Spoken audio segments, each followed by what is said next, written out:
Hello and welcome to my lessons on Chapter 9. Before we start, I really urge you to pause and rewind the video whenever is needed. If I'm going too quick for you, this is the method to review. Now continuing on to Chapter 9.1. Chapter 9.1 is about the circulatory system. Now what the circulatory system is that it's probably the most important transport system within the mammalian body. Now this transport system goes by two names. First off, it's also known as the blood system. Now, the other name it has is that it's also known as the blood circulatory system. You can probably see a pattern over here. Now it's called the circulatory system because it actually goes into a circle, meaning that it connects back to itself. This system is made up out of tubes. Now, these tubes, called blood vessels, branch off into different type of tubes, still called blood vessels. Now, these eventually come back into the same type of blood vessel, however in a different color, and continue back on into the same tube again, still blood vessels. Now, at the heart of this system is the heart. Now, the heart functions as a pump, making sure that blood flows throughout the system, going from point A, the heart, onto point B, the bodily cells. Now this was a circulatory system, meaning that it connects back to each other. So we have a full loop going from point A to point B, back to point A again. Now these different colors have meanings, meaning that the red color stands for oxygenated blood, and the blue color stands for deoxygenated blood. So once more, red stands for oxygenated blood and blue stands for deoxygenated blood. Now these words are new and big, but however a small part of it isn't, and that is the part oxygen. Now this means that these terms have something to do with oxygen, more exactly the oxygen levels within blood. Oxygenated blood has a high oxygen level, whereas deoxygenated blood has a low oxygen level. Continuing on our image we see here, we will be taking a look at where the deoxygenation and oxygenation process takes place. Now, it takes place in these areas called capillary veins. Now, once more, red stands for oxygenated blood,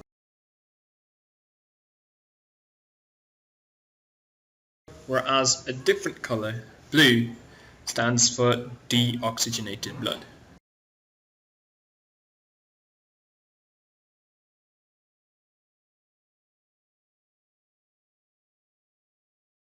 Now within the capillaries, in the area you see on the upper part of the image here, you see that the colors range from red on to blue. Now, however, this is a gradual process, meaning that it does not switch from red to blue instantly. It has an in-between color. I'd like to use purple for it. Now this means that the oxygen levels within blood actually change. So they go from a high level to a low level, or vice versa, depending on where we are in the circulatory system. Now in this image you will see different arrows. Now these different arrows have meanings as well. Now for the capillary veins in the upper and lower areas, that means that the arrow towards the blood is the uptake of CO2 by the blood, and the arrow away from the blood means the release of O2, also known as oxygen, from the blood to the bodily cells. Now we know that the circulatory system is a system that connects back to itself. It's a cycle, meaning we are unable to always release oxygen into the system and always absorb CO2 into the system. That means some points this system will have to reverse, meaning that we will give out CO2, as in release CO2, and absorb oxygen. Now, this happens in different areas of the circulatory system. This drawing on the right simulates the uptake and release of oxygen and CO2 within the blood again. Now, showing that sometimes this system is reversed.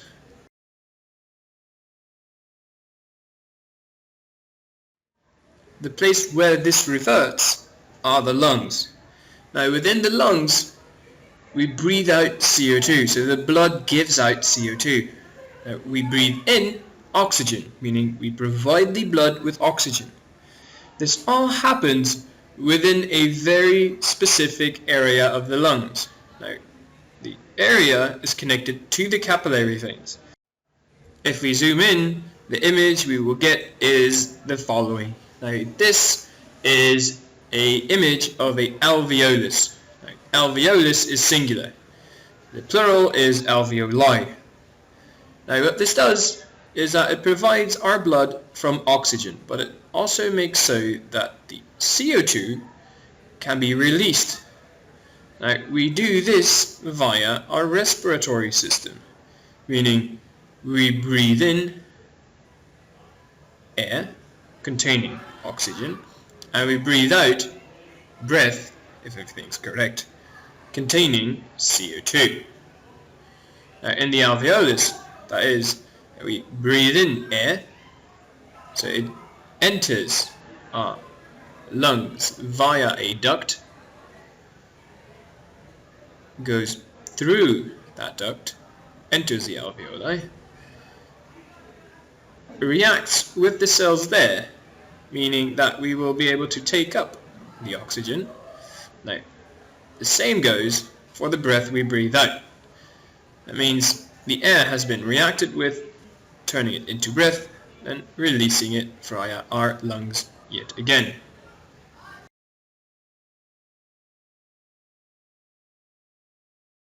We have a lot of alveoli within our respiratory system. Now, this number is really large. I write down 30,000 here, but this might easily be triple of that as well. It changes per human. Now, back to the image we were earlier. We're not done with this yet. Right now, we are going to talk about different veins and arteries within your body. Now, the first one we're going to talk about is the one turning green right now, also known as the vena cava. Now, the vena cava are two veins, meaning we have one from the head and one from the body. The pretty names for those are the vena cava superior and the vena cava inferior. Now, it's easy to mix these up, but you should never forget that the superior goes to the head and the inferior goes to the body. Now, this means superior tends to think itself better than the rest, thus above everybody else, and inferior is always below the rest, thinking himself as an inferior thing. Now, continuing on, we're going to be talking about the main artery within the human body, or within the mammalian body. Now turning green as well. This thing is called the aorta. Please never forget this, because this one is the main artery. It is super important.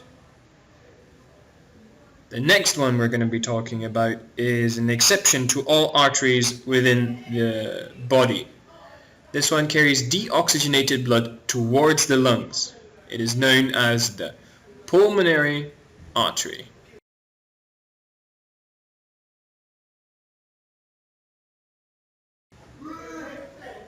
Now, the next one is also connected to the lungs, and is the vein carrying oxygenated blood back into the heart, called the pulmonary vein.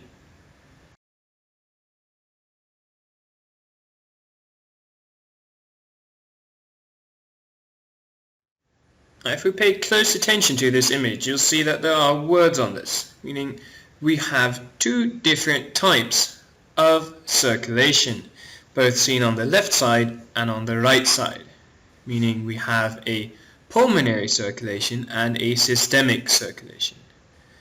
Now, the systemic circulation is the circulation to your entire body, and the pulmonary circulation is the circulation of blood towards the lungs. So, yet again, pulmonary circulation provides you with air and oxygen, and the systemic circulation is the circulation throughout the entire body.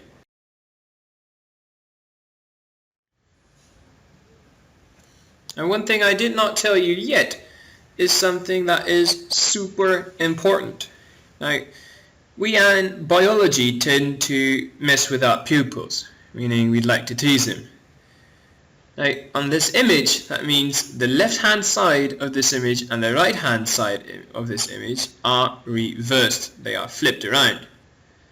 Now, that means the right-hand side is on the left-hand side and the left-hand side is on the right-hand side. So please don't forget.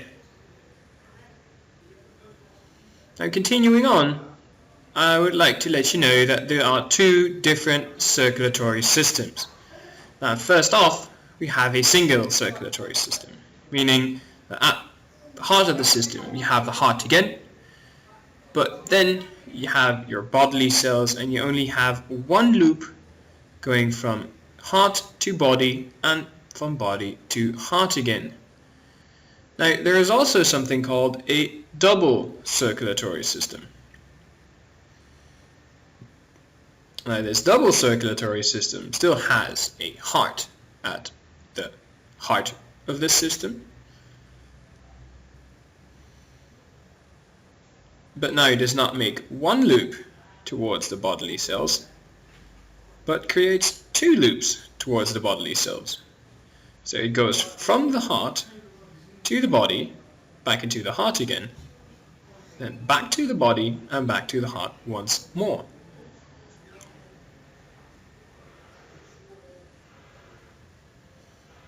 Now, an example for the first step of the loop on our case are the lungs.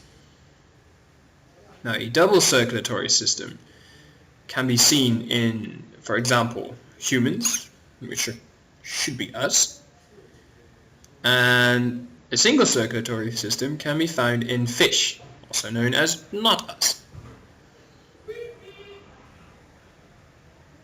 Now, on this next bit, we're going to be talking about if a system is a single circulatory system or a double circulatory system. Now, the first one is a fish, meaning that it's a single circulatory system. You can see that because it makes one loop from the heart throughout the body back into the heart again, shown in green right here. What most pupils forget, though, is that it branches off in two ways. Now, some people think it creates a double loop then, but this, however, is incorrect. It is still a single circulatory system. Now, if we take a look at amphibians, I'm going to ask you if this is a single or a double circulatory system. Now, pause the video and think for yourself. Right, continuing on, I'll be saying that this is a double circulatory system. Why? Because you can follow the green line from the heart to a body part, back into the heart again, and then we go back into the body again, thus creating two loops. Now, the same thing we're going to try for a reptile. So, is this single or is this a double circulatory system? Pause the video and think for yourself. Now, this is also a double circulatory system. Why? Follow the green line and we'll see that it goes from the heart to the body, back into the heart, into the body, and then it goes back into the heart then again, thus creating two loops. Now, as the last one, we're going to try a mammal. Again, is it single or double? Pause the video and think for yourself.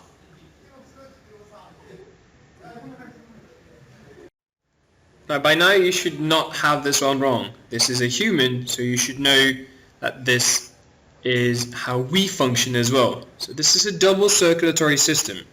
Why I shall show you via the green line again. Now, first off, from the heart to the lungs, which is a body part, back into the heart again. Now, from the heart, we go throughout the body. And then from out the body, we're going to go back into the heart again, thus creating two loops. Back at the roots of our circulatory system, we are going to explain the different parts. Now, first off, we have the heart. Now, this heart functions as a pump. It pumps blood throughout different tubes. Now, those tubes are called blood vessels.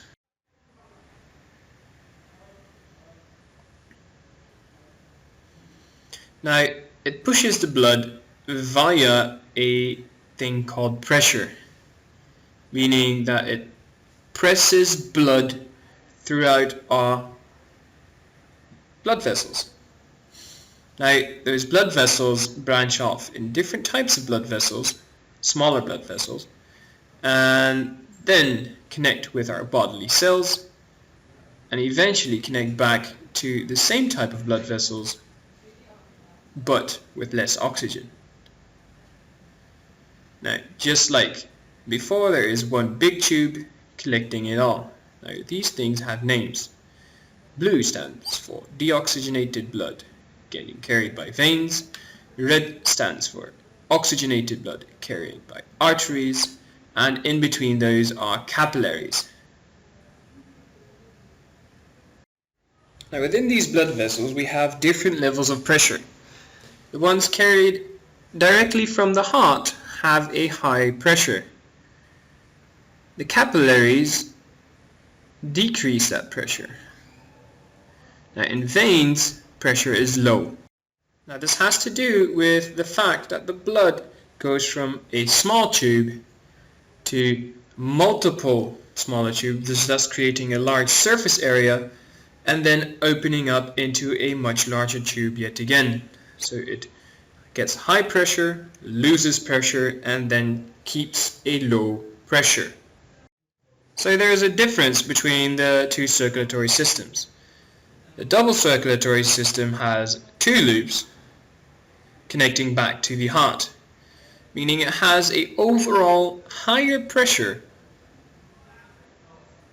or not higher, it has a high pressure.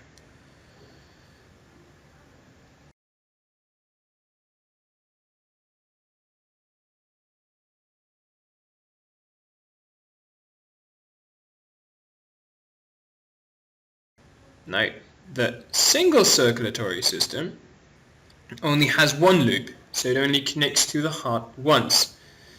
This means that the overall pressure of the single circulatory system is lower. Now, this is only when compared to the double circulatory system. And this also means that blood will flow a lot slower in a single circulatory system. This is the end of the paragraph. Now, before we are done, please check if you have the glossary, the answers to your questions, and a summary whenever needed. Continuing on with our lessons, we enter chapter 9.2, the heart. Now, the heart is the pump of our circulatory system. It's the most vital part of it. Now, before we continue, please never forget that the images you will be seeing are reversed, meaning the left hand side is the right hand side and the right hand side is the left hand side.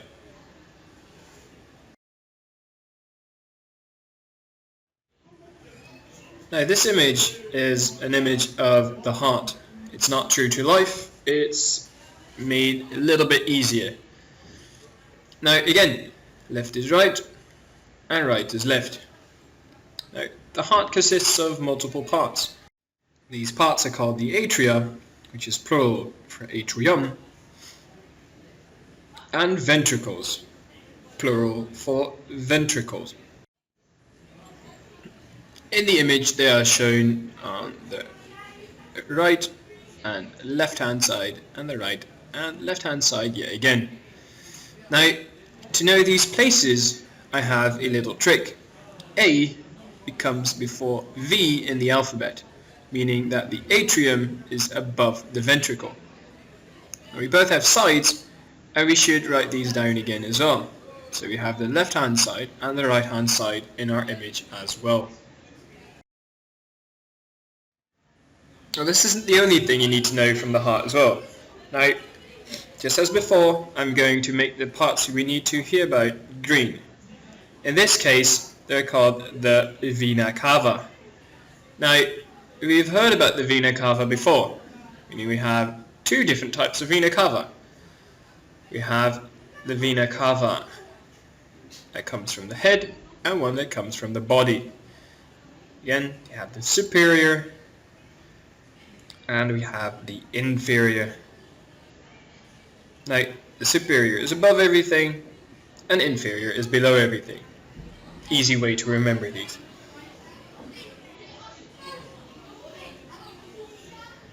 The second one we're going to be talking about, made green yet again, is the most important artery in the body, and it's also one of the biggest, and it is called the aorta.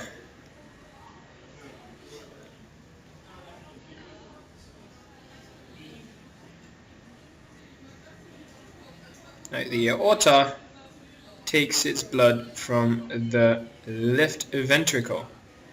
It is the main artery of our body. Seems that I've forgotten to write down a Y there. Now, the aorta empties out into different directions. It empties out towards the head and the body in multiple exits. Third, we have the one exception of artery that carries deoxygenated blood. Now, this one is called the pulmonary artery.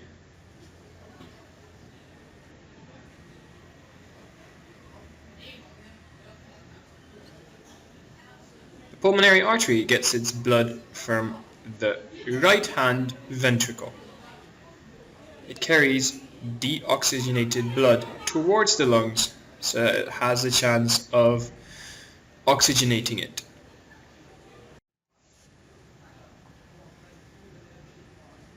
And the last one we're going to be talking about are these little ones you see right here. These are called the pulmonary veins, meaning they carry the blood from the lungs back into a heart, which empties out in the left atrium. Now, these carry oxygenated blood, which got oxygenated by the alveoli in the lungs.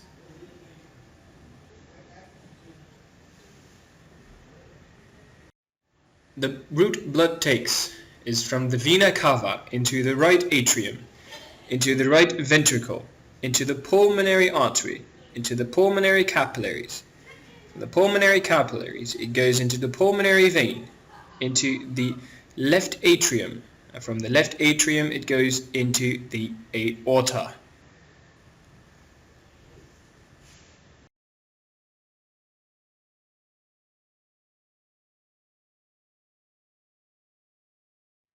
The inside of the heart gets oxygenated by oxygenated blood from the lungs. Now, this oxygen diffuses into a small part of the wall of the heart. The wall, however, is so large it cannot diffuse into it completely, meaning that it'll have to get its oxygen from another source as well.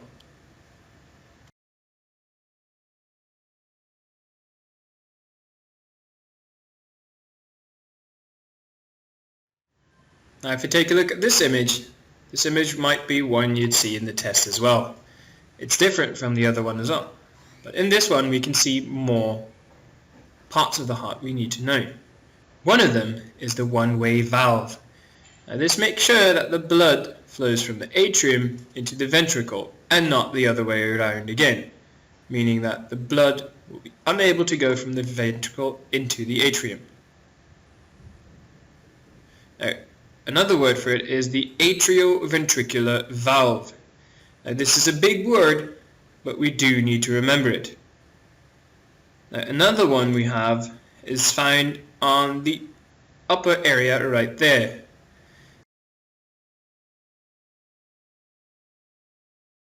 It is called the semilunar valve. Now again, the semilunar valve makes sure that the blood does not flow back into the heart. Next up, you'll see little dots being created on the heart and on the side of this image as well. These dots resemble parts of the heart you must be able to tell me during a test or during a rehearsal about the different parts of the heart. If you are unable to name these from the top of your head right now, I suggest you pause this video and learn about the different structures of the heart. Please note there are even more structures of the heart that you guys will have to learn about. One being the septum, found in between the left hand side and the right hand side of our heart. This adds up to a grand total of a minimum of 11 structures you should be able to tell me.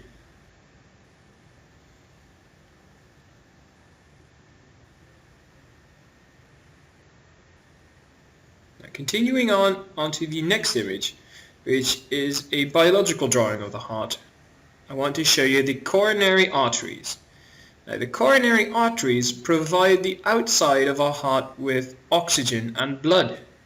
Now, as we discussed earlier, the oxygenated blood cannot provide the heart with all the oxygen it needs via diffusion. This is that secondary method of giving it what it needs. Now, sometimes we can get sick. That is when, say for instance, our arteries or our veins clog up.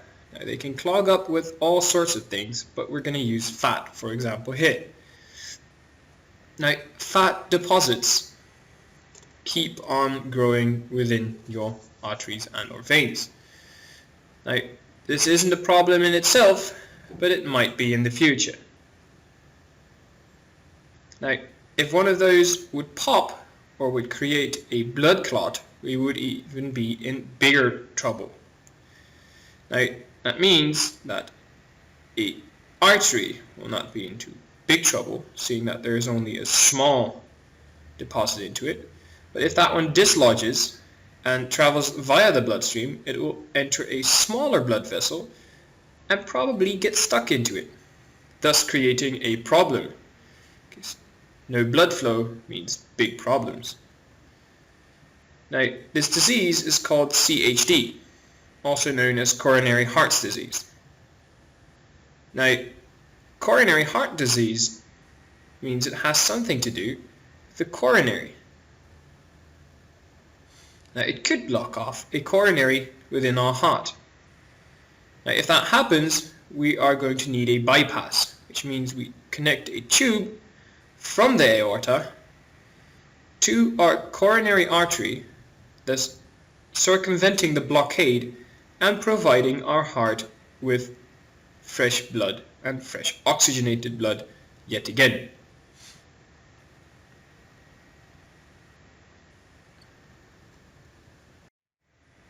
There are multiple ways CHD can form. The first one we're going to talk about is via bad habits. Now, this means you make poor lifestyle choices. Your diet is unhealthy. You exercise too little.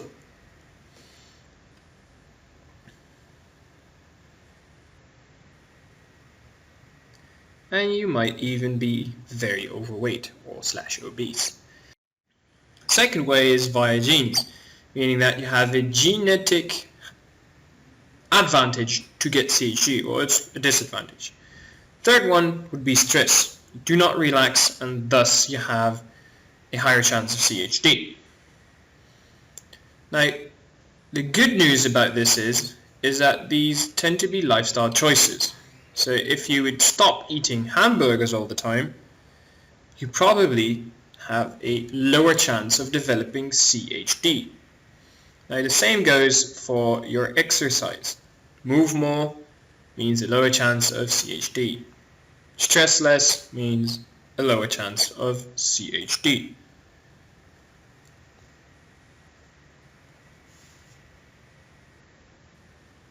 Now these can be treated in multiple ways. One of them is via medication. The other one is via a small balloon that doctors insert within your blood vessels and then slowly inflate to dislodge all the particles that are found on the inside. Now this should not hurt because you don't feel it. Right, coming back to this image, we are going to be talking about the function of our heart, also known as the pump. Now it has different systoles, and systoles are contractions of the heart. Now we have the diastole, then we have the atrial systole, and the ventricular systole.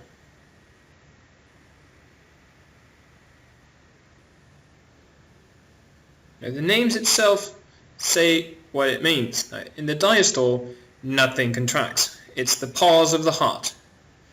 Now in the atrial systole, the atria contract. Now, in the ventricular systole, you can guess the ventricles contract. Via the different colors, I will try to explain how the systoles happen. Now, all the colors contract at the same time, meaning that pink contracts at the same time and blue contracts at the same time, meaning both atria contract and both ventricles contract. Now, this happens in the order diastole, atrial systole, ventricular systole, and repeat. Now, the last I want to talk to you guys about this little line you see in lots of movies, meaning the heartbeat. Now, this thing is called an ECG, standing for electronic cardiograph. Please remember this term.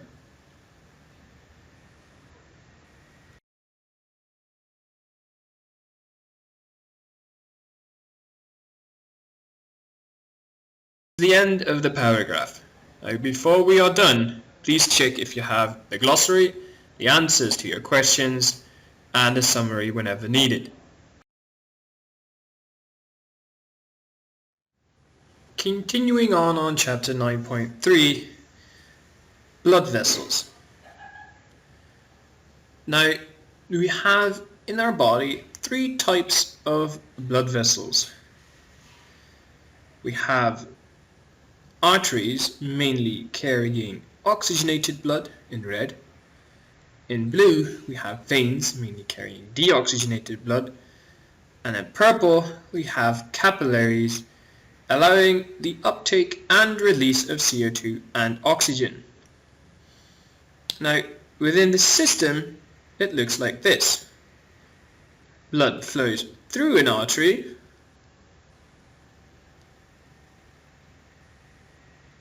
and it flows through a vein, or in this image, out a vein as well. Now, in between the arteries and veins are capillaries. These capillaries allow us to do things with blood. Now, again, our system consists of arteries, capillaries, and veins. It allows the uptake and release of both oxygen, O2, and carbon dioxide, CO2.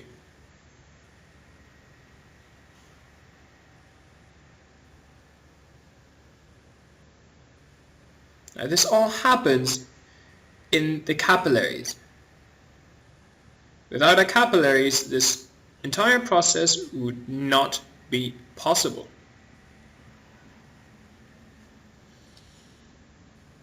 Now, on this image, you will see an artery and a vein. Now, these are color-coded yet again. Blue stands for deoxygenated blood, whereas red stands for oxygenated blood. Now this, however, is a lie. Veins always flow to the heart without one exception, and arteries always flow away from the heart. Now the blood vessels we see here are two of the three types of blood vessels. Now we have type 1, the artery, and type 2, the vein. Now these two look alike, but are not completely alike. They have differences. One being the thickness in walls. Now arteries have a very thick muscular wall. Now this means that an artery can actually expand in size. Now this needs to do so because in an artery the pressure is very high. This resulting from the press the heart gives onto the blood. Now a large volume of blood comes throughout an artery, expanding its size. Now if it did not have such a thick wall, it could rupture. Now that's why a vein has a very thin wall. This one cannot expand. Now it doesn't need to expand because the pressure within veins tends to be very low. This is only in comparison with an artery, mind you. Now something else veins have are valves, and these are one-way valves, meaning that blood can go only one way through a vein. It can go in this way. It can go up,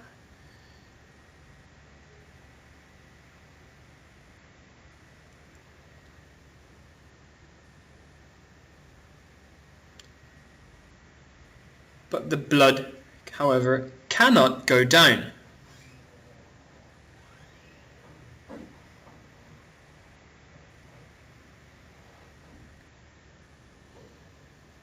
Now, you see that here.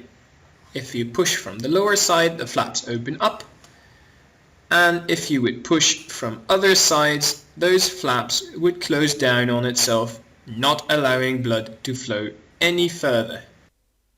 Down here we have a capillary containing a single red blood cell. Now, as you can see, the capillary isn't that large. It's only 1 centimeter thick as well. This means it can react with its environment quite easily. In this case, it means it can easily give off oxygen towards its surroundings and absorb CO2 from its surroundings as well. Now, in different parts of the body, this process is reversed. If the capillaries are connected to arteries and veins, that means something changes with the pressure of the blood within the capillaries. Now, the pressure within the arteries is high. When it goes through the capillary, it goes to low, meaning that the pressure actually declines within the capillary veins. So once more, in the arteries it's high, capillaries it declines, and in the veins it is low. Next up is a list of names you'll need to study. Now these names are all connected to either veins and or arteries. Now first off, we have blood vessels that connect to the lungs. Now there are two versions of it. We have the pulmonary veins and we have pulmonary arteries. Now these two are connected towards each other with pulmonary capillaries.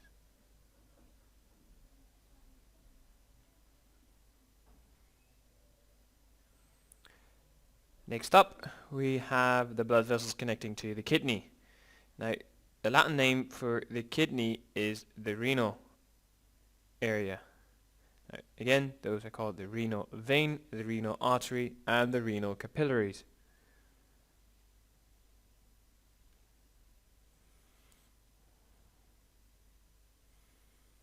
Then we have two special veins called the vena cava. You have two, the superior and the inferior, meaning that one comes from the head, one comes from the body. So again, the superior and the inferior, whereas the superior comes from the head and the inferior comes from the body.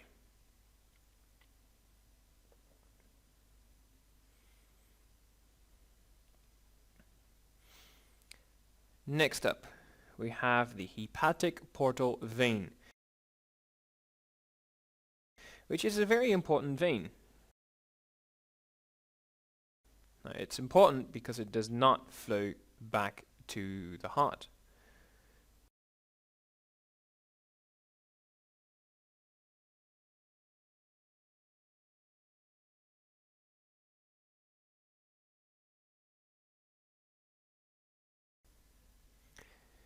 Now, what it does connect to are two different organs. One being the liver, also known as the HEPA, another one being the intestines. Now it connects these two, that way it is called the portal vein.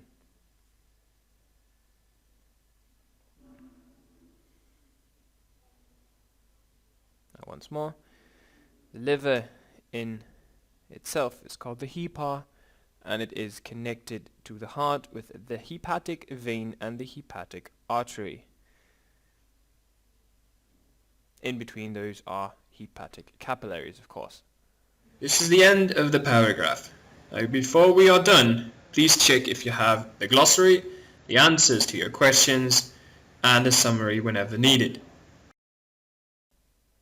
Continuing on chapter 9, paragraph 4, we end up at the blood. Now in this lesson we're going to be talking about the parts of blood. It has 4 major components, and we are going to handle them one by one. First off, we have blood plasma. Second, we have red blood cells. Third, we have white blood cells. And fourth, we have platelets.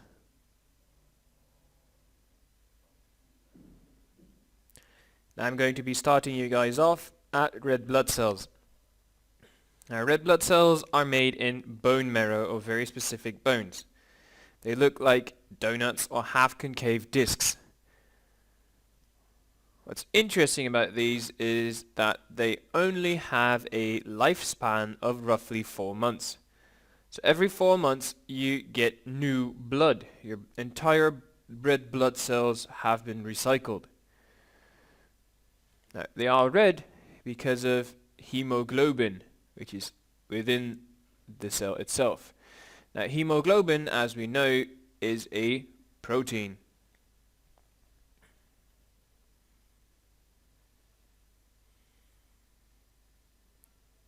Now they also do not have a nucleus. This also explains the 4-month lifespan, meaning that it's actually a dumb cell. It does not have a brain that does it work for him. They also carry oxygen throughout our body. The oxygen can bind to the red blood cells. Now next up we are going to be talking about white blood cells. Now white blood cells look kind of like blobs with a nucleus in them which can be, doesn't have to be, lobed. Now what's cool about these is that there are so many different versions of them. Now 2 versions over here are called the phagocyte and the lymphocyte. Whereas the lymphocyte has a huge nucleus, the phagocyte has a lobed nucleus. Now these cells are pretty large. They're also lobed, meaning that they are different shaped, and they do have a nucleus.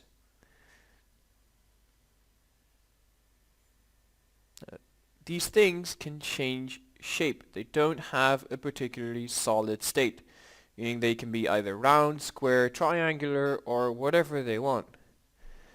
Now, the role of the white blood cells is to destroy pathogens. Now, pathogens are stuff that do not belong in your body.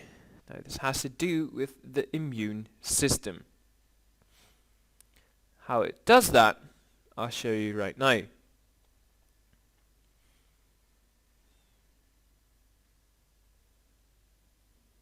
Now, a phagocyte eats up pathogens that enter your body.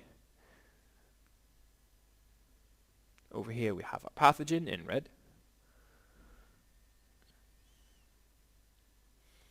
And what happens is that a phagocyte recognizes it and tries to absorb the pathogen. Now it does that by enveloping it, meaning it will change shape in a way that it can eat the pathogen. And the next step, the pathogen is actually inside our white blood cell.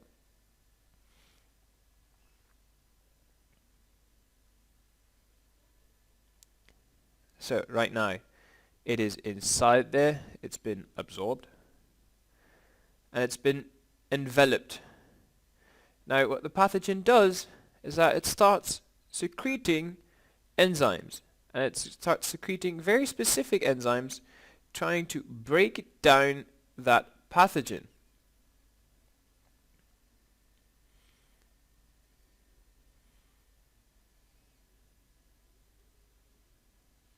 Now this way it actually eats up the pathogens. The process of this is called phagocytosis, which is very important.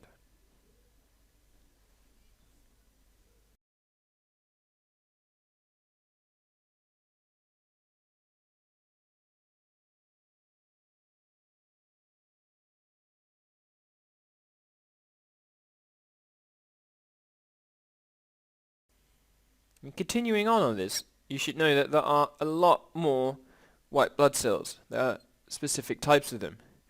Examples of them are T cells and B cells. Now these play a role in your immune system. Now, they either kill the cells or they produce antibodies. Now antibodies are, well, material that is anti-pathogens. Now they react to antigens found on a pathogen. More about that on Magister.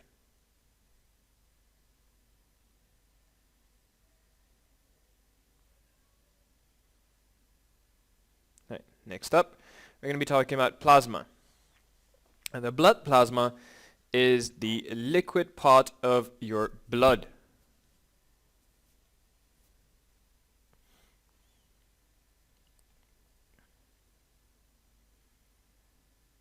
Now this means that a lot of it is dissolved in it. So it contains lots of substances that are in dissolved shape. It's also called in solution. Now, examples of these are as follows. Now, first off, you get water, H2O. Then we have proteins such as fibrinogen. Then we get fats or lipids in there, absorbed from the lacteals. Another one is carbohydrates, known as the sugars we use in our respiration system. Then we have urea, which is used in our excretory system. Then we have minerals, which are absorbed in our digestive system. Then we get hormones, which again are used by our excretory system. And then we have gases in dissolved shape, stuff like oxygen and CO2. Making respiration possible yet again.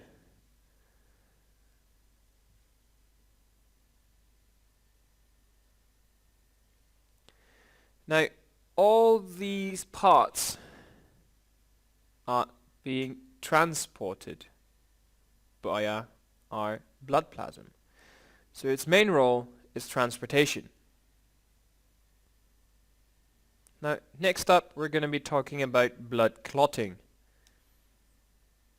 I'm going to be starting off by creating a skin.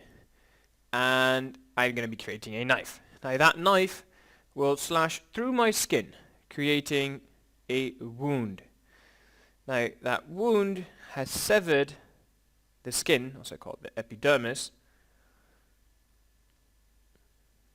but has also severed a blood vessel. Now it doesn't really matter which blood vessel. All we need to know now that it is a blood vessel. Now, one of the main components in a blood vessel are the red blood cells. Now that flow through my blood vessel, and some of them exit out of my blood vessel because I just created my wound. Now, normally that means I'd be bleeding. Now, there's other stuff in my blood as well. The fourth component, also known as platelets. Now, these platelets also come out through my wound. Now they come into contact with air. That means that my platelets become activated. Now activated means they become sticky. And if they become sticky, they start sticking together and to the edges of my wound, creating somewhat of a scab. Now they also trigger lots of different things in my body, a cascade of reactions, turning proteins into insoluble proteins. So they turn something that is dissolved into something that is not dissolved, thus creating a web of fibrin. Now this web results into a scab. Now we all know that a scab prevents my blood from leaking out again. So the red blood cells in my blood are either trapped within the wound or can flow their way through my blood vessels. Now, if I put this into a other way besides the image, you'll see this flow form here. Now, first off, my blood vessels become damaged and my blood contacts new surfaces such as air. That means my platelets become activated. Now, activated platelets begin to start sticking together. So they are sticky.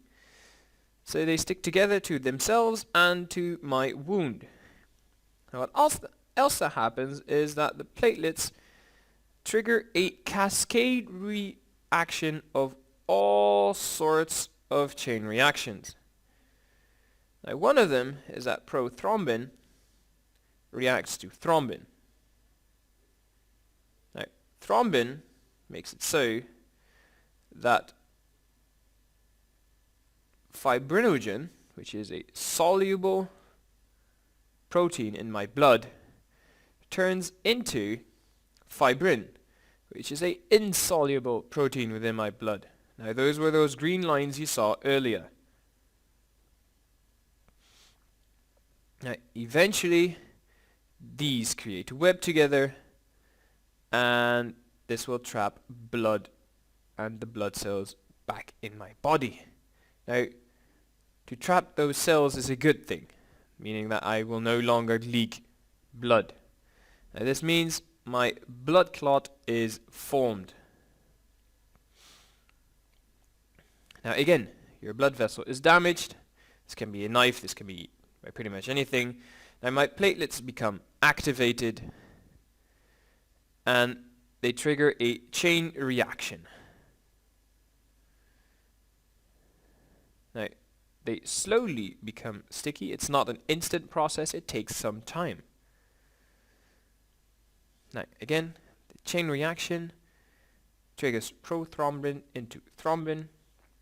So it turns prothrombin into thrombin, which helps fibrinogen, which is a soluble protein, turn into fibrin, which is an insoluble protein, to create my web. Now this web is formed between platelets and fibrin strands. So they work together, the platelets and the fibrins. Now as an end result, my blood clot is formed. So this is quite a bit of information, and if you have trouble following this, don't be afraid to rewind. Now, this is one continuous process, meaning that it starts from beginning to end. One of the roles blood have in your system is that it transports stuff. Now, in your book, you'll see that it transports the following. Now, it transports CO2. It transports food material from your digestive system. It will transport urea from your excretory system. It will transport hormones, which again have something to do with your excretory system. It will transport heat, trying to keep a homeostasis within your body. It will transport plasma proteins, which have something to do with the blood clotting.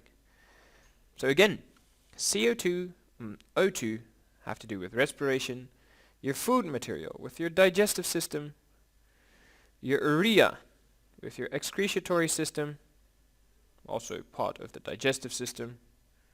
It's a result of it, actually. Now, your hormones have something to do with your hormone system, but homeostasis, the excretory system. The heat, also with homeostasis, we try to keep a balance, and the plasma proteins tend to have something to do with the blood clotting.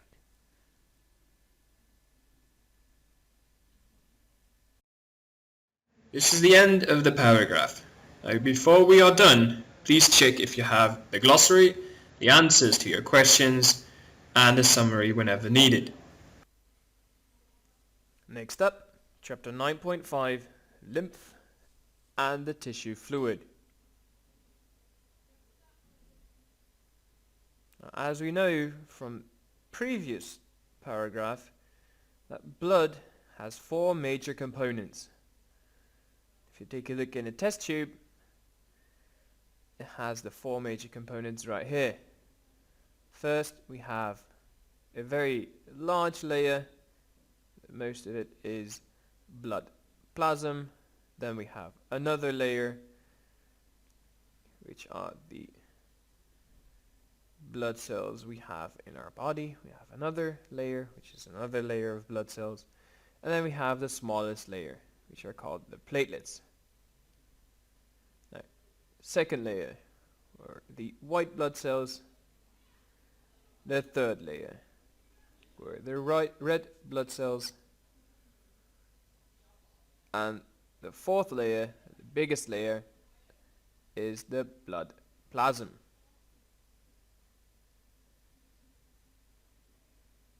Now, this is going to be very important for this paragraph.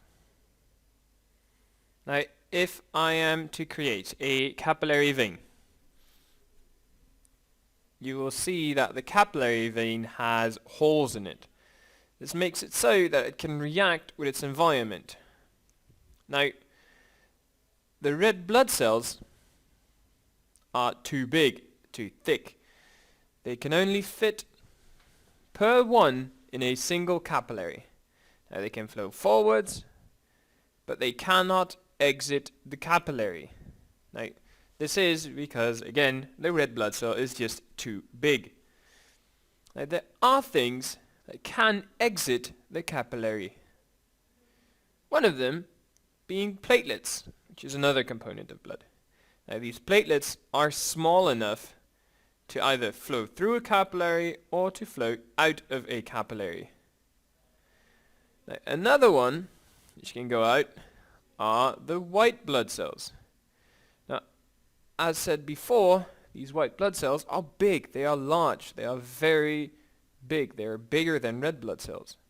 But they can change shape, meaning they can actually squeeze through an opening of a capillary and actually go out of the bloodstream as well. Now, as last we have our liquid part of the blood called the blood plasm, and that can freely flow throughout the entire capillary, but also exit that capillary. So again, it can flow through there, but it can also go out. Now, I'm going to create a few cells over here. Now, these are bodily cells. They're very crudely drawn, but they have no real importance right now.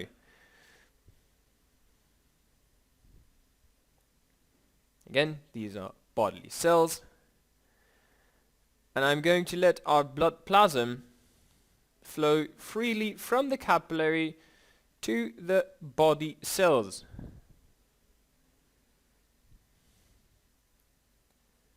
Now, it's no longer called blood plasm now. Now, this is called tissue fluid.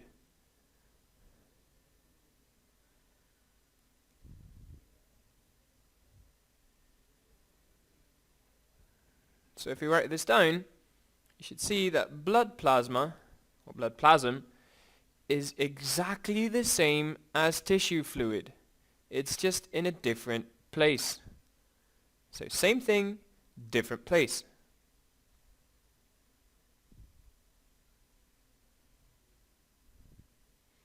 Now, this tissue fluid makes it so that there can be an exchange of oxygen and CO2 from the blood, or actually the blood plasma in this way, or the tissue fluid, to the body cells. Now, there is a next step though, so I'm going to create smaller body cells, still crudely drawn, and I am going to create a lymph vessel in pink. Now, these resemble capillaries by quite a bit, seeing that they also have tiny little holes in it. Now again, I'm going to create some liquid parts flowing throughout this entire system. Now, as we know, these have different names. Now, in the lymph system, it's called lymph. In between the systems, it's called tissue fluid. And in the blood circulatory system, it is called blood plasma. Now, if you scroll down again, you'll see that blood plasma is the same as tissue fluid, which in its turn is the same as lymph. So, three names for the same substance. They just are in different places. Now, something we should not forget is that white blood cells can actually freely move in between these systems. They can change shape and squeeze through the holes. Now, this has to do with your immune system yet again. So your lymph system is coupled to your immune system. Over here I have created an image of a human. Now, in this human, I am going to draw both the blood system, the blood circulatory system, and the lymph system. Now, I'm going to use the same color codation I've been using in the past, going for red for oxygenated blood and blue for deoxygenated blood. So I'm going to create a few oxygenated arteries, and I'm going to create a few deoxygenated veins. So again, in red, you have the blood system, and in white, I am going to create the lymph system. Now, the lymph system is also found throughout your entire body from head to toe. It connects back to the heart via your veins. More about that in a bit. Now, it also connects back to your blood system via your capillary veins, meaning that the ends of our lymph system are very small as well. Now, what else we have seen is that the lymph system have nodes. Now, these nodes create white blood cells.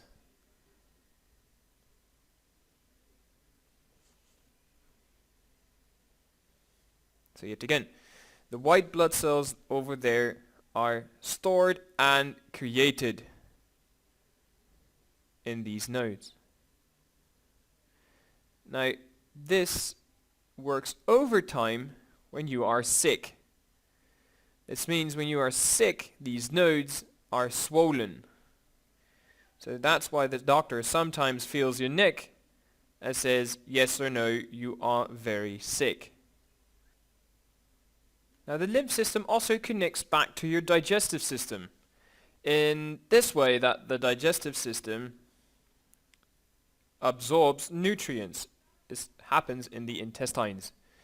Now your lymph system absorbs fats. Now these fats are collected in the villi.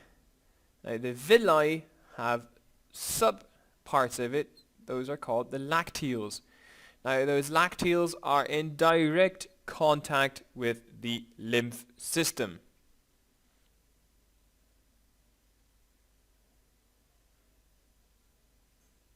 So as a summary, you're going to see how the lymph system connects to the blood circulatory system.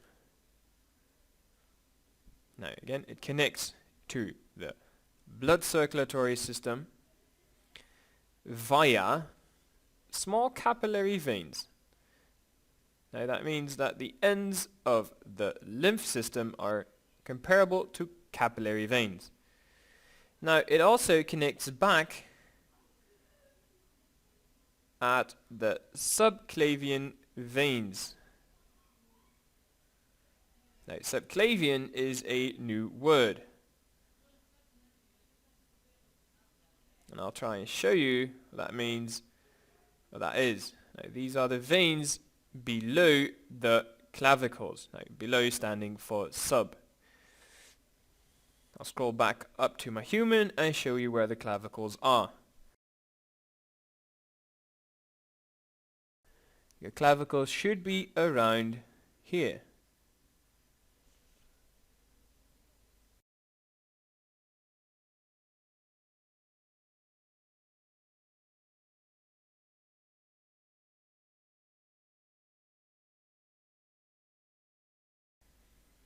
Two other tidbits we should know are that the lymph systems, the lymphatic vessels, they have valves, much like the veins do in our blood circulatory system. Now this means that the lymphatic liquid can only flow in one direction. Now just like in our veins, these lymphatic liquids flow very, very slow.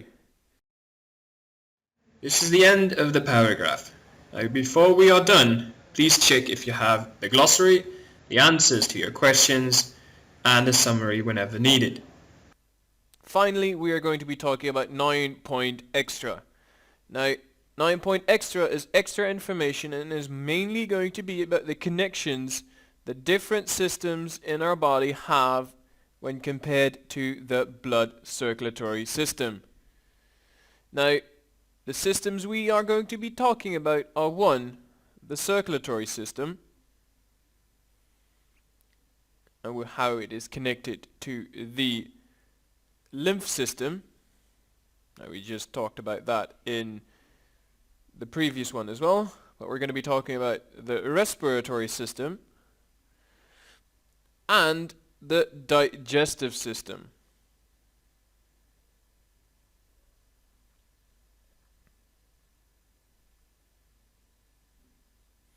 I'm going to number these 1, 2, and 3 so that we don't lose track. Now, first off, number 1, the lymph system.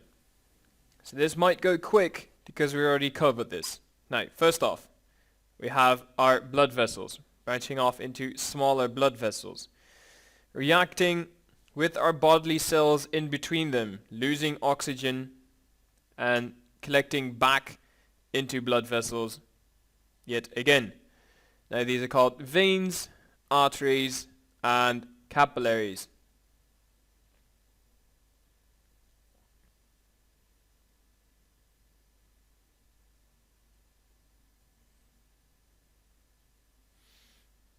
Now if we talk about our blood components again, we have 4 major components. 1 being red blood cells,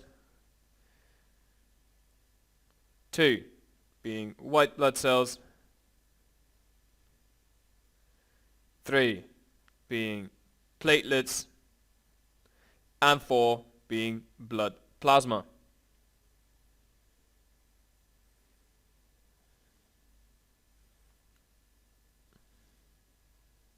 Now, some of these can't enter or exit the bloodstream and the other ones can.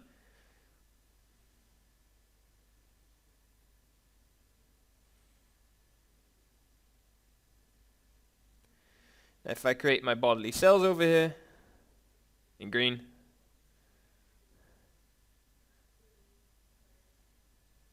and then create a lymphatic vessel, we have our blood plasm going out of the blood to our bodily cells into our lymph system, going from blood plasma into tissue fluid into lymph. Now this means it's connected via the capillary veins. It is also connected via your tissue fluid. They are also connected via subclavian veins. Now, the function of the lymph system is as one, transportation of materials to and from the bodily cells, but also as a protection of your entire body. This has to do with your immune system and the creation of white blood cells within the nodes of the lymphatic system. Now, next up, we're going to be talking about system number 2, which should be, let me check, yep, the respiratory system.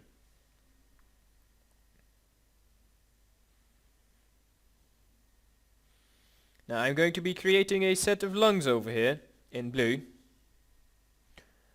Crudely drawn lungs, I might add. So, there we go, lungs. And these lungs allow me to breathe in air. And if everything is correct, they allow me to breathe out breath.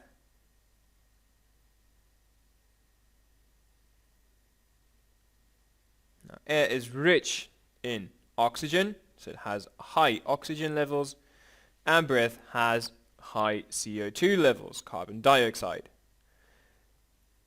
Now, if I zoom in on a specific part of my lungs, I'll see the alveolus. Now, the plural of alveolus was alveoli. Around the alveolus are capillary veins. Now, these carry both oxygenated and deoxygenated blood.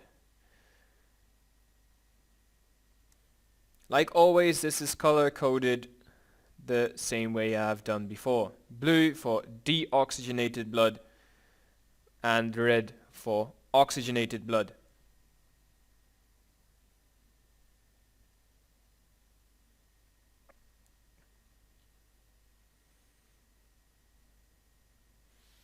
Now, air comes in and breath comes out. So that means in the alveolus something happens. And that something is the exchange of oxygen and CO2 from the blood. Now that means oxygen is put out of the air into the blood, and CO2 is put out from the blood and into the air, turning the air into breath. Now, your respiratory system is connected to the circulatory system via the alveoli and the capillary veins. This makes so that the exchange of oxygen and carbon dioxide is possible. The other one is that the bodily cells also perform respiration,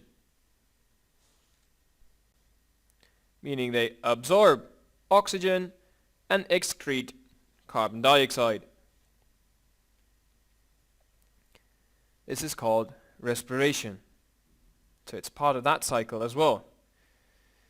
Now, the formula for that should be known to you, and it's been shown over here. That is, sugar plus oxygen reacts towards carbon dioxide and water. So that means that connection 2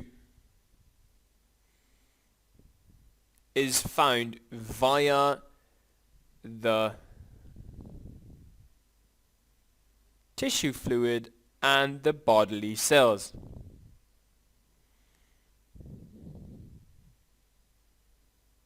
Now, this also makes the exchange of oxygen and CO2 available. Again, this process is called respiration. So it's part of the respiratory cycle. Next up is the last of our systems, number 3, the digestive system.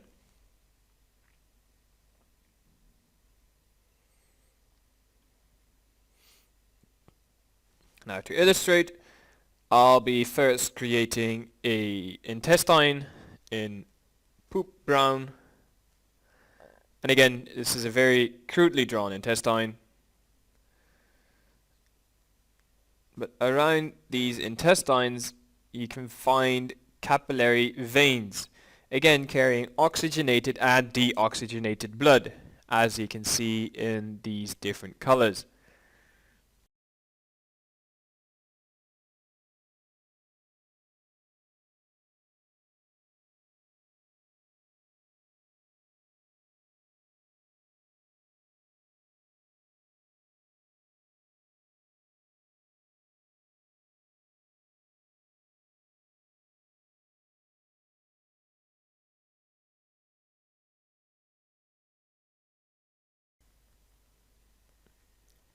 Now the intestines make it possible for us to absorb nutrients into our blood.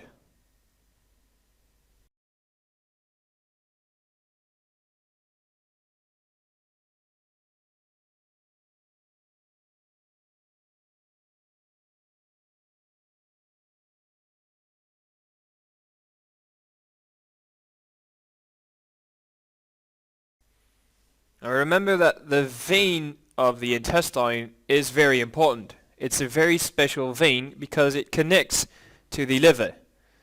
In the Latin name, the hepa. So it's called the hepatic portal vein.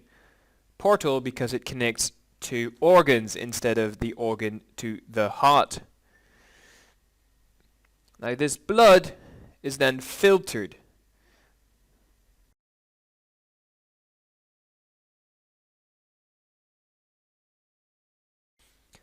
But there is more information to be had. Now over here I am going to be creating a wavy line. Now these wavy lines are villi, which again is plural for villus. Now these villi need blood, so they're connected to the blood circulatory system via capillary veins, both carrying oxygenated blood in red and deoxygenated blood in blue. Now these villi absorb our nutrients, meaning that the blood can carry those nutrients all around the body.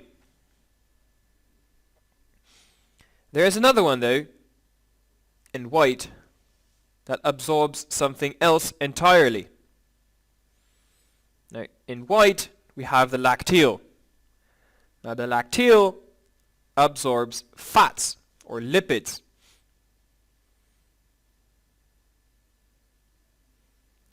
This one is connected to the lymph system. Now the connections of the digestive system to the blood circulatory system are the capillaries found within and near the intestines, and of course the hepatic portal vein.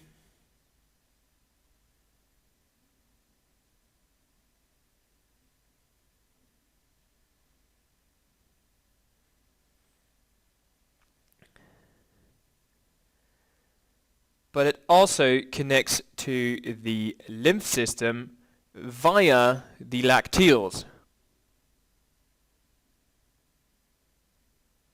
So your digestive system is linked towards the circulatory system and the lymphatic system.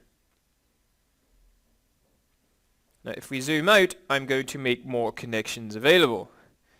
Now the respiration cycle needs sugar, a carbohydrate, the C6H12O6. Now it gets this from another system. Now that other system is the digestive system.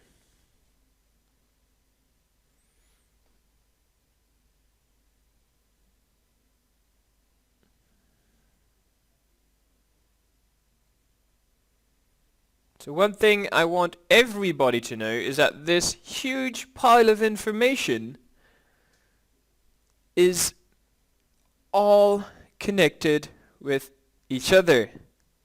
This means that the circulatory system, the lymph system, the respiratory system, and the digestive system all work together.